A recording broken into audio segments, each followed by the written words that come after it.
자, 오늘은 14장 20절부터 볼게요. 19절부터 볼게요. 19절. 조금 있으면 세상은 다시 나를 보지 못할 것이로되 너희는 나를 보리니 이는 내가 살아있고 너희도 살아있겠음이라. 그러니까 예수님은 이제 세상 앞에서 당신의 모습을 보이진 않죠. 그러니까 우리가 노아 시대 때 보면 노아 시대에 그 긴 세월 동안 그 노아가 방주를 지는 그 시간 동안 왜 다른 사람들은 그 정말 하나님의 심판에 대한 생각을 못 했을까? 그건 이제 뭐 때문이에요? 그러니까 일단 현상을 보고 뭐 비가 오니 안 오니 현상을 보고 나서 하나님의 심판을 이제 알아보겠다? 그건 이제 성경대로 말하면 불가능해요. 하나님의 심판은 인간의 어떤 지적인 능력으로 심판의 징조를 딱 이렇게 딱 생각해 보니까 심판이 오겠네. 그럼 준비를 해야겠다. 그렇게 해서 하나님의 심판을 대비할 수 없다는 거지. 그럼 노아는 어떻게 했어? 노아는 성경대로 말하면 어때요? 노아는 여호와께 은혜를 입었더라라고 하잖아요. 그 은혜를 입은 그 은혜에 의해서만 하나님의 심판은 이제 감지가 되고 또 믿어진다는 거지. 그러니까 뭐 사람들이 종말의 징조를 아무리 떠들어도 인간의 지혜로 간파할 수 있는 하나님의 심판의 시기는 없다는 거죠. 그러니까 그게 참 어떻게 보면 노아로 보자면 이제 은혜라고 하는 것으로만 해석이 되는 거죠. 그래서 여기 말씀처럼 세상은 다시 나를 보지 못한다 이렇게 하는 말은 예수님은 그 세상 가운데 당신의 모습을 이제 보여주시지 않겠다는 거죠. 그러니까 뭐 철저하게 예수를 믿는 믿음은 뭐랄까 좀 이렇게 닫혀 있어요. 폐쇄되어 있는 하나의 구조라고 하는 거지. 그러니까 바깥 세계에서 예수님의 어떤 은혜의 세계로 진입할 수 없다는 거예요. 그러니까 인간이 하나님의 존재라든지 예수의 존재를 낌새를 알아채고 하나님 정말 계시네, 예수님 정말 계시네 이렇게 예수님의 존재를 인식하고 들어올 수 있는 길은 없다는 거죠. 그러니까 참 흔히 말하는 뭐 오늘날 많은 교회들이 기독교가 이제 세상의 눈치를 보면서 세상의 어떤 비율을 맞추려고 애쓰는 것 자체가 이게 엄밀히 말하면 이제 성경이 아닌 거죠. 그냥 하나의 종교의 형태예요. 종교라고 하는 것은 인간을 위해서 만들어진 거잖아요. 그러니까 종교는 인간들의 모든 욕망 자체가 좀 더 고차원적으로 승화된 것이 종교란 말이지. 그 바닥에는 이제 어떤 살고자 하는 생존과 평화를 원하는 어떤 인간의 욕망이 깔려 있기 때문에 모든 종교는 인간의 발명품이라. 인간의 발명품이 종교이기 때문에 똑같이 종교에서 믿는 신도 인간의 발명품이에요. 결국 인간 자아의 확대, 재생산, 그게 어떤 종교고 종교에서 말하는 신이지. 성경에 말하는 예수님은 세상은 다시 나를 보지 못한다는 말씀처럼 예수님은 세상 앞에 자기의 모습을 보이지 않는다고. 그러니까 구약 시대에도 하나님은 스스로 숨어 계시는 분이었잖아요. 그러니까 하나님이 일방적으로 자기를 나타내 계시해 주는 존재들 이외에는 하나님을 모르는 거지. 그러니까 노아 시대에도 그 긴 세월 노아가 방주를 지었지만 아무도 노아가 말했던 심판의 메시지에 귀를 기울이지 않잖아요. 그런 것처럼 이제 예수님의 일방적인 어떤 역사에 의해서만 예수님의 존재를 아는데 늘 말하는 것처럼 예수님이 존재로 오신다라고 하게 되면 이건 가짜일 확률이 높아요. 왜냐하면 내가 어제 유튜브 보니까 어떤 뭐 하늘에 이렇게 구름이 있는데 구름 가운데 그림에서 보는 흔히 말하는 성화 있잖아요. 성화. 그림에서 보는 예수님 모습이 이렇게 딱 보인 거야. 사람들이 막 놀라고 그러더라고. 근데 그거는 내가 볼 땐 조작이거나 아니면 이제 악한 영의 미혹이죠. 예수님은 어떤 그 존재로 자기를 보는 것이 아니고 그 아까 요한복음 우리가 봤잖아요. 14장 그 10절 말씀에 있네. 14장 10절에 아니 10절 아니다. 11절 내가 아버지 안에 거하고 아버지께서 내 안에 계심을 믿어라. 그렇지 못하겠거든 행하는 그 일로 말미암아 나를 믿어라 그랬거든. 그러니까 예수님을 존재로 알고 3년 동안 동행에 있었던 빌립도 예수님을 보고 이 양반이 메시아인가 의심했단 말이지. 그래서 하나님을 보여달라 했잖아요. 보여달라고. 예수님 하신 말씀이 나를 보는 아버지를 보았다 하시거든. 그러니까 존재로 봤을 때는 세례 요한 또 예수를 의심하고 3년간 다녔던 제자들 또 예수님을 의심하고 심지어 예수를 부인했단 말이죠. 그러면 행하는 그 일을 보고 나를 믿으라 하신 말씀처럼 예수님께서는 십자가에 피 흘려 죽으시고 우리의 죄를 일방적으로 사하신 거야. 이게 참 또 중요해요. 우리가 죄 용서를 간절히 구해서 용서하신 것이 아니고 예수님은 자기의 택한 백성들에게 찾아오셔서 그냥 일방적으로 그 백성들의 죄를 용서하시는 거예요. 그러니까 용서받은 자 입장에서는 자기도 몰라. 어느 사이에 벌써 사면 돼버렸어요. 그걸 어떻게 하냐 이제. 예수님께서 십자가에 죽으시고 부활해서 하나님께 갔잖아요 이제. 그래서 뭐라고 되어 있지 거기 한 가서 몇 절에 있지 거기 14장 거기 16절 말씀 16절에 내가 아버지께 구하겠으니 그가 또 다른 보혜사를 너에게 주사 영원토록 너희와 함께 있게 하리니라고 하잖아요. 그러니까 예수님께서 부활 승천하셔서 아버지께 가서 그 아버지에게 구하신 거지. 보혜사를 보내주시도록. 그러니까 보혜사 또 다른 보혜사 성령께서 우리 가운데 오심으로 말미암아서 예수님의 그 죄 사함의 어떤 성취의 업적이 다 이게 우리 가운데 확증이 되고 믿어지는 거예요. 그러니까 성령 받지 않고서는 예수님께서 우리의 모든 죄를 다 단번에 처리했다는 그 사실을 믿을 수가 없어. 그러니까 죄 사함 받고 싶은 인간들이 내 죄를 용서해 주세요라고 막 기도한다고 해서 하나님이 그 기도를 듣고 나서 알았어 오케이 그게 아니라는 거지. 예수님이 이미 창세 전에 그리스도 안에서 택하신 자기 백성이 있다고 그 백성들의 죄를 사하기 위해서 오셨고 그들의 죄를 사했다고 하는 그 모든 확증은 그가 모든 죄사함의 그 업무를 마치고 하나님께 들어가서 자기 백성의 모든 죄를 사했다라고 하는 업무 보고를 하고 나서 하나님께 그 확증을 그 마치 그 인증을 받아오듯이 확증을 받아오신 분이 뭐야? 또 다른 보혜사라고. 그러니까 성령께서 임한 자만 예수님의 모든 속죄의 사역을 믿게 되고 더 이상 우리 인간의 행함으로 자기의 모든 죄를 속할 수 없다는 사실을 그때 수용하게 돼요. 그러니까 내가 가끔씩 의심하는 것은 지금 또 예수님 말씀을 지켜 행함으로 말미암아서 하나님께 의를 얻고자 하는 모든 사람들을 볼 때마다 과연 그분들에게 성령이 있는가 나 의심하는 거죠. 왜냐하면 성령께서 계신다면 예수님의 속죄 사역을 믿게 돼 있어요.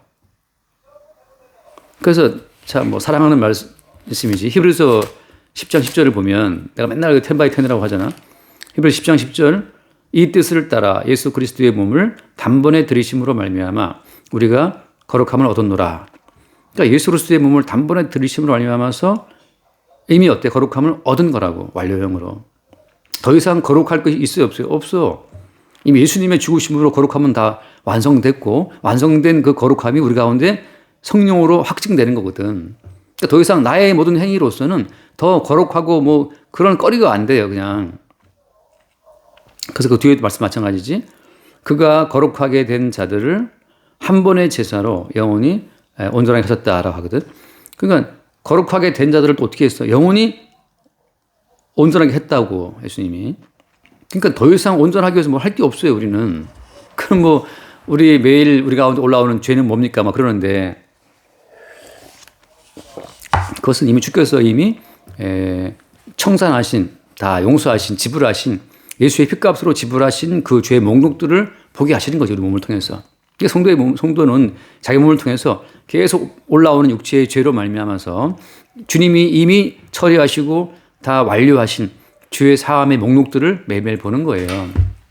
그러니까 이 죄를 용서함 받기 위해서 뭘 또 할 것이 없고 성도는 이미 완료된 죄 사함의 목록들을 매일매일 확인하는 차원에서 인생을 살면서 아, 내 속에 이런 죄가 있는데 이 죄도 주님이 이미 용서하셨구나라는 사실을 성령을 통해서 확증받는 거예요. 그러니까 성령께서 오시지 않으면 사람들은 자기 죄가 용서가 안 됐다는 사실을 모르기 때문에 계속 또 자기 죄를 위해서 뭔가를 하게 돼.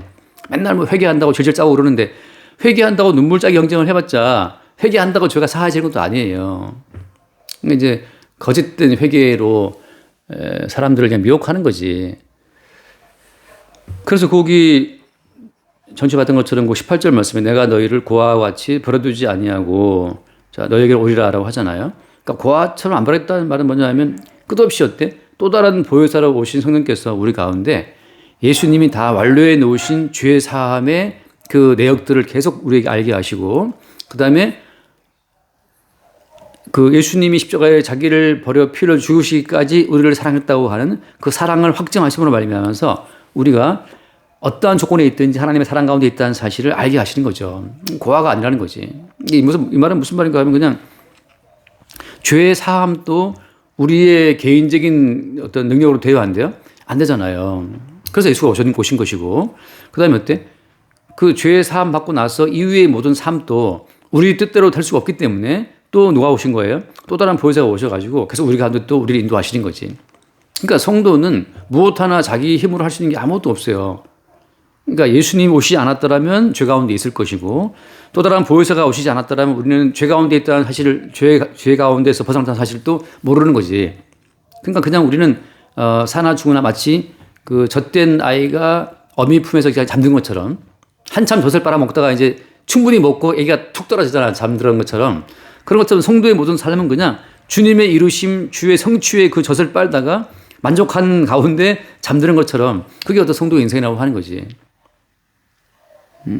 그게 이제 그렇기 때문에 말씀처럼 세상은 다시 나를 보지 못할 것이로되 한 것처럼 예수는 세상 가운데 자기를 보이시지 않아요. 그러니까 예수를 믿는 것은 하나의 비밀이고, 감춰진 하나의 어떤 폐쇄된 집단이 될 수밖에 없다는 거지. 이게 참 아련한 건데, 그래도 나는 가끔씩 이제 에큐메니칼 하시는 분들, 뭐냐면 이제 많이 들어봤나? 난 잘 말 안 하니까 모를 텐데, 아무튼 이제 그 교회 통합이라든지 종교 통합을 말하는 분이 많거든. 그러니까 WCC라고도 하거든 또. 그러니까 모든 세계의 모든 교회를 하나로 통합시키려고 하는 그런 시도를 꾸준히 하고 있다고. 근데 세상은 다시 나를 못 본다는 말씀처럼 이건 일방적으로 주님이 찾아오신 분에 의해서만 그 주님의 계시의 세계에 접목되는 거기 때문에 인간 쪽에서 뭐 통합을 아무리 한다고 해서 통합된 교회 기구 가운데 주님이 오신다? 그건 비성경적이에요. 주께서 찾아오시는 그곳에서 교회가 생성되는 거지. 인간들끼리 잔뜩 통합해서 뭐 WCC 만들어 놓고 이렇게 한다고 거기에 주님 오시느냐? 그건 아니라는 거지. 그러니까 세상은 다시 나를 못 본다. 근데 너희는 나를 볼 것이다. 어떻게 보냐? 또 다른 보혜사로 오신 예수 그리스도. 그러니까 성령은 항상 뭘 증거해요? 여기서 이게 놀라운 말씀인데, 너희는 나를 보리니라고 하잖아. 너희는 나를 볼 것이다. 왜? 내가 살아있다는 거지. 근데 우리가 어떻게 예수를 보냐고. 어떻게 보는 거예요? 또 다른 보혜사로 오신 성령 안에서 예수 그리스도를 경험하게 되는 거죠. 그러니까 예수 그리스도는 항상 뭘 증거해? 거기 몇 절에 있더라?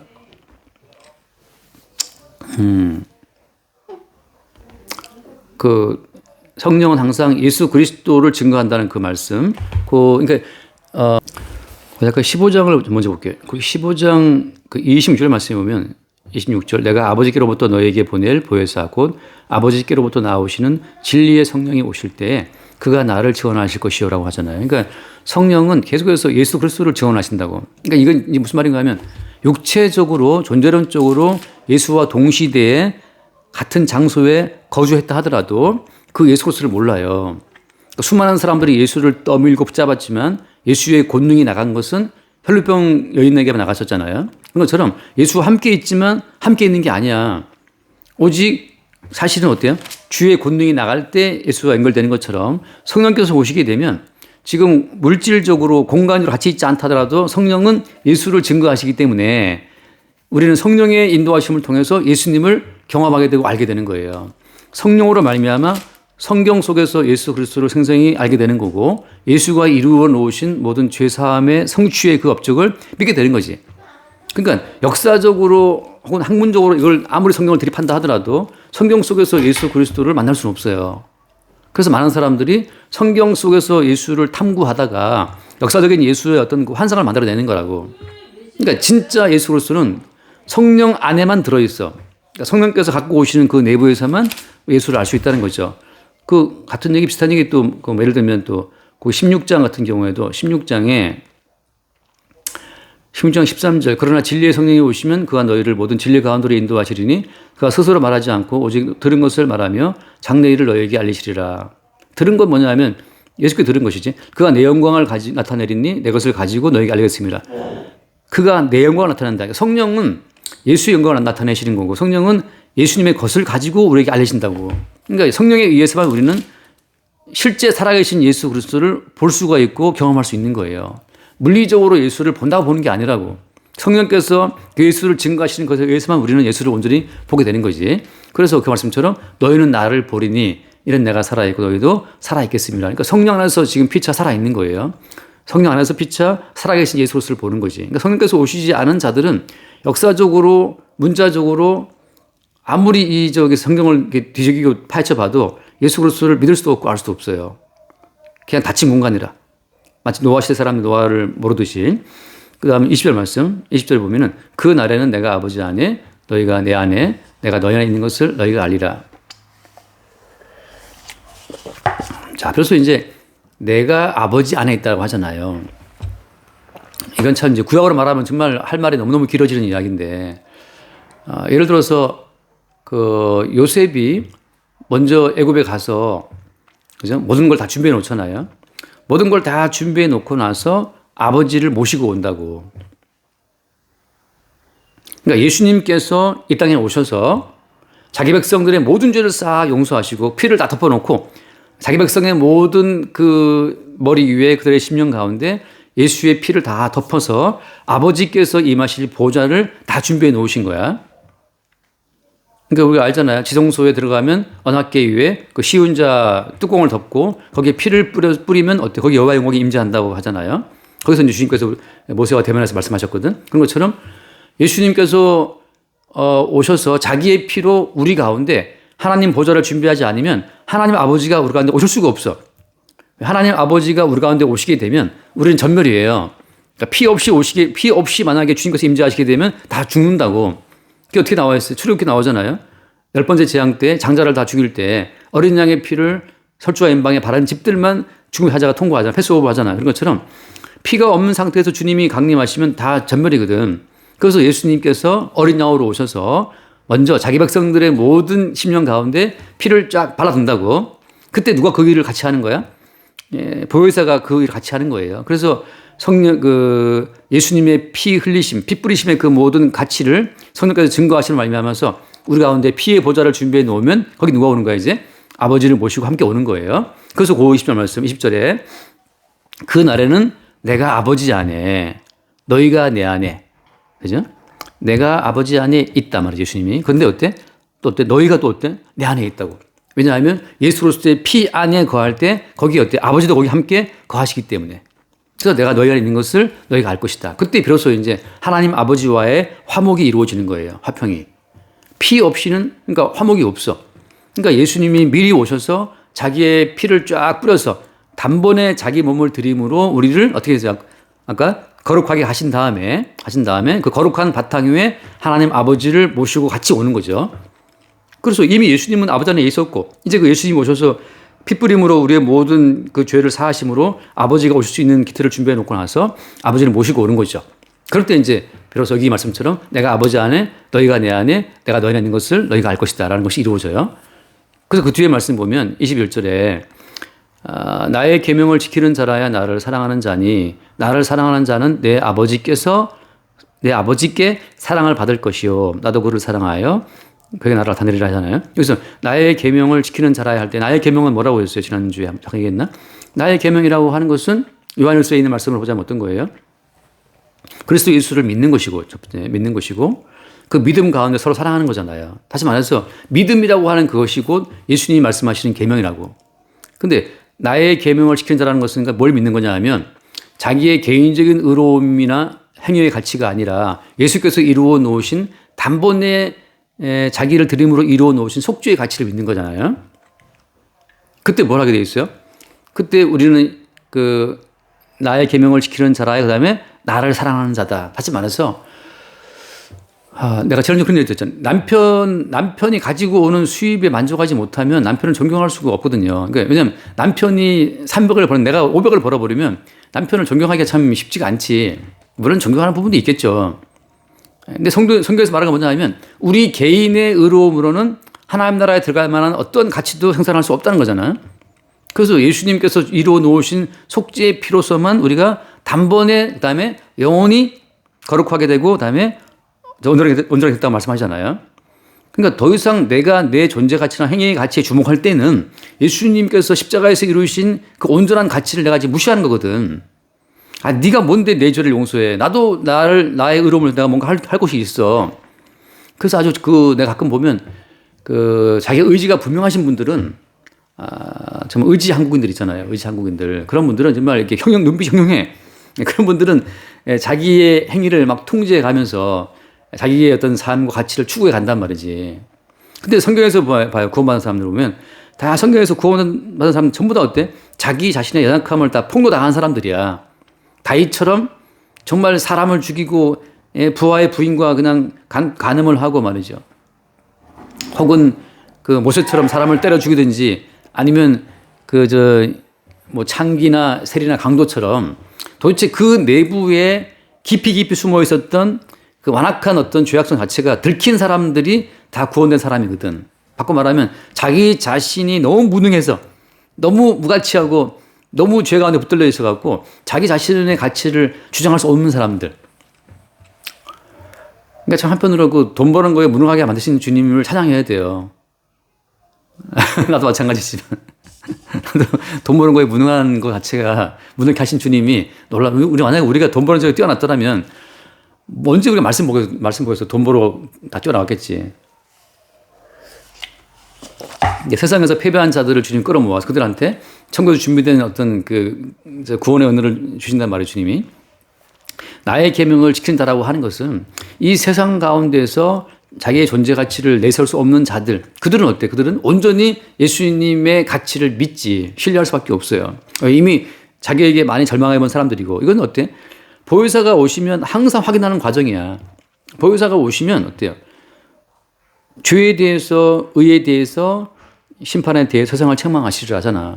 그러니까 매일매일 우리를 책망하신다고. 그러니까 성령께서 우리를 책망하시면 우리 안에 들어있는 것은 죄밖에 없어요. 육신의 정욕, 안목의 정욕, 이생의 사랑, 그밖에 없어. 그 끝이야. 그러니까 주님 앞에, 하나님 앞에 심판을 피할래 피할 수 없는 것이 그냥 우리의 본성이라고. 근데 우리의 존재는 그냥 심판 대상이야. 왜? 모든 정욕이 들끓고 있는 자들이기 때문에. 생각만 하면 어때? 자기 자신의 계획이 막 돌아가는 사람들이기 때문에.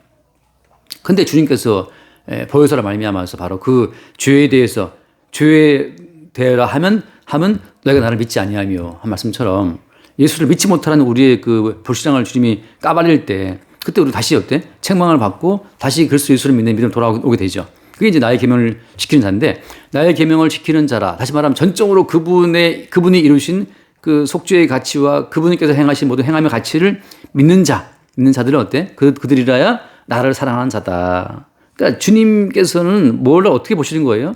전적으로 그분께 자기를 전부를 맡길 때 그걸 사랑이라고 보시는 거라고. 근데 뭔가 좀 깨작깨작 자기가 뭐 할 수 있다고 또 까부는 뭔가 자기도 뭔가를 할 수 있다고 이렇게 좀 나대고 까부는 자들을 향해 주님께서 주님이 퍼부으신 그 모든 사랑을 멸시하는 거라고. 멸시. 주님의 사랑이 얼마나 강렬해요. 그래서 잠깐 아가서 잠깐 볼게. 아가서 거기 끝에 부분 그런 말씀 나오잖아. 예전에 그냥 뭣도 모르고 좋아했던 말씀이지만 아가서 8장인가? 아가서 8장에 보면 그 8장 6절부터 볼까요? 6절부터 너는 8장 6절 너는 나를 도장같이 마음에 품고 도장같이 팔에 두라. 사랑은 죽음같이 강하고 질투는 수어로같이 잔인하며 불길같이 일어나니 그 기세가 여호와의 불과 같으니라. 많은 물도 이 사랑을 끄지 못하겠고 홍수라도 삼키지 못하나니 사람이 그 온 가산을 다 주고 사랑과 바꾸려 할지라도 오히려 멸시를 받으리라. 사랑이라고 하는 것은 온 가산을 다 주고도 바꿀 수가 없어요. 그러니까 예를 들어서 우리가 주님 앞에 헌금을 온 가산을 다 때려박아서 헌금을 했어. 집 팔았어. 아파트 팔았어. 그렇게 해서 내가 헌금을 했어요. 그것으로서 주님께서 참 네가 나를 사랑하는 거 하고 주님께서 우리를 사랑하실까? 그게 아니라는 거예요. 온 가산을 주고도 주의 사랑을 얻으려고 그러면 비웃음 당해요. 주님께서. 야, 내 모든 만물이 내 것인데 내가 네 가산을 좋아하겠냐 말이죠. 그럼 뭐가 주님께서 뭘 사랑하시는 겁니까? 전적으로 주님을 믿는 것. 그분이 이루신 속죄의 가치를 믿을 때 어때? 우리는 우리 자신이 행함으로 이룰 수 있는 모든 의 가치를 부인하게 되겠죠.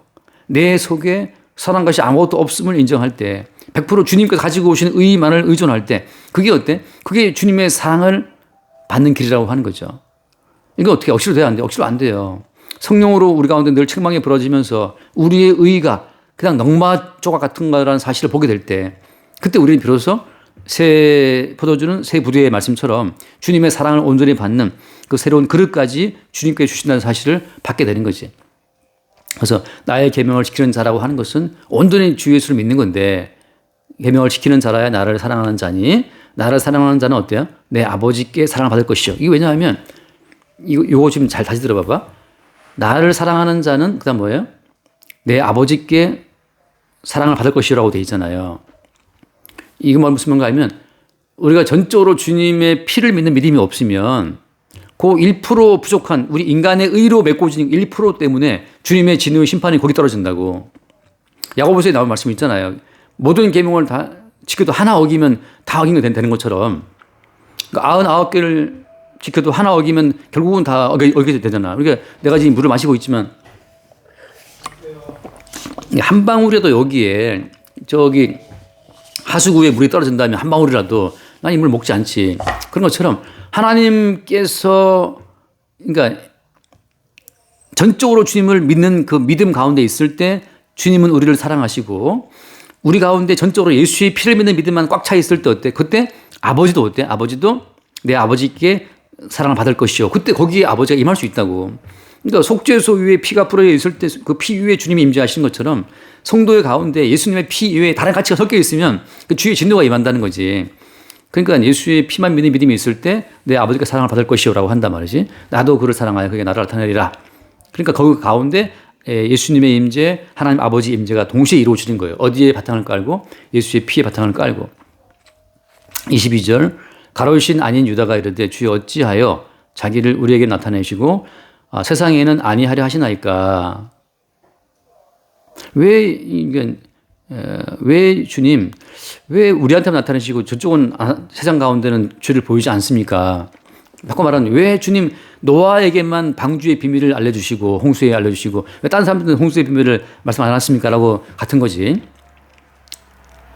왜 주님 자기 백성을 택하시고 택하심으로 일을 하십니까? 왜 다른 백성들은 버리시는 겁니까? 라고 하는 거야. 그때 23절 말씀, 23절. 엘크에 대답하여 이르시되 사람이 나를 사랑하면 내 말을 지키리니 내 아버지께서 그를 사랑하실 것이요 우리가 그에게 가서 거처를 그와 함께 하리라. 자, 다시 말해서 이건 뭐냐면은 우리 쪽에서 뭔가를 시도할 수 있는 여지를 다 끊어버리는 거예요. 그러니까 어때요? 사랑이라고 하는 것은 일방적으로 그분이 주님께서 우리를 사랑하시는 과정을 통해서만 이루어지는 것을 말씀하고 있는 거거든. 왔다.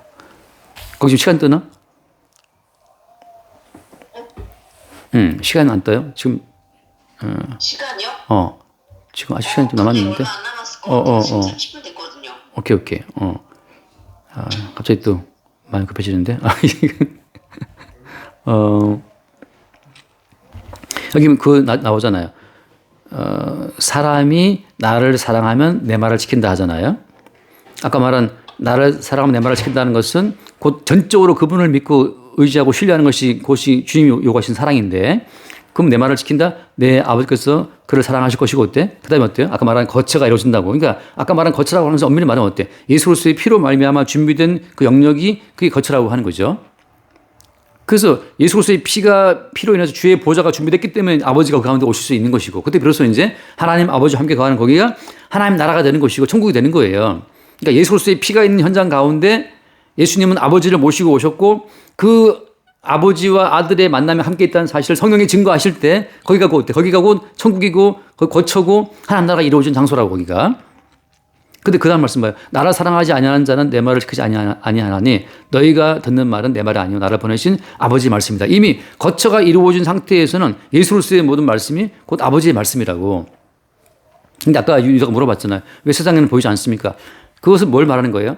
처음부터 주님은 자기의 사랑이 무엇인지를 나타나지 않는 자들을 통해서 이게 확증되는 거야. 수많은 남자들이 이지씨 결혼해 주세요. 뭐 이렇게 프로포즈 했지만 다 물리치고 한 남자를 딱 택할 때 드디어 그 사랑의 가치가 드러난단 말이지. 이쪽을 버림으로써 그 내가 택한 사랑의 가치가 드러나는 거지. 모든 남자 다 와라. 다 좋다. 그러면 사랑이 뭔지 알 수가 없잖아요. 반드시 주님의 사랑은 미움을 통해서만 증거된다고. 그러니까 하나님께서는 에서를 미워하시고 야곱을 사랑했다 하잖아요. 에서를 미워하는 미움을 통해서만 주님의 사랑은 증거되는 것처럼 주님의 사랑이 무엇인지를 증거하기 위해서 주님께서는 지금 이 아까 유다가 물어봤잖아요. 왜 주님 우리한테는 보이시고 쟤는 안 보이십니까? 말할 때 주님의 사랑의 거처를 말씀하시는 거. 내가 신혼 살림을 차리로 거처를 준비하는 그 대상 자체가 선정될 때는 이쪽을 다 거부하고 버리는 과정을 통해서만 내가 너희 가운데 신혼 살림을 챙기러 오는 새로운 신랑으로 오겠다는 사실을 증거하는 거예요. 그러니까 사랑이라는 것 자체가 무엇인지 반드시 미움을 전제할 때만 드러난다는 거. 그 사실 때문에 주님께서는 자기의 사랑 가치를 말할 때 세상 가운데 자기를 보이시지 않는 방식으로 주의 사랑을 증거한다는 거지. 그러니까 모두 다 사랑하니 이것은 어때요? 성경이 아니에요. 성경은 그건 이제 서로 속는 말이고 사실 진정한 사랑은 다 사랑할 수 없어. 반드시 사랑이라고 하는 것은 그 누구를 배제하고 미워하는 걸 동반하는 과정을 통해서만 사랑이 나오지 다 사랑하리 그런 사랑은 없다는 거지. 이거 합시다. 일단 여기까지 다음 주에 또 이어서 합시다. 기도하시죠.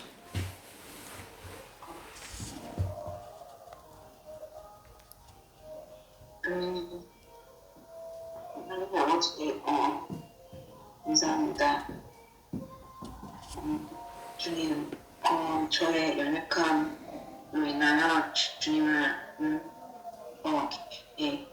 사랑할 수 있게 도와주세요. 예수 그리스도 이름으로 기도드렸습니다. 아멘. 주님 감사합니다.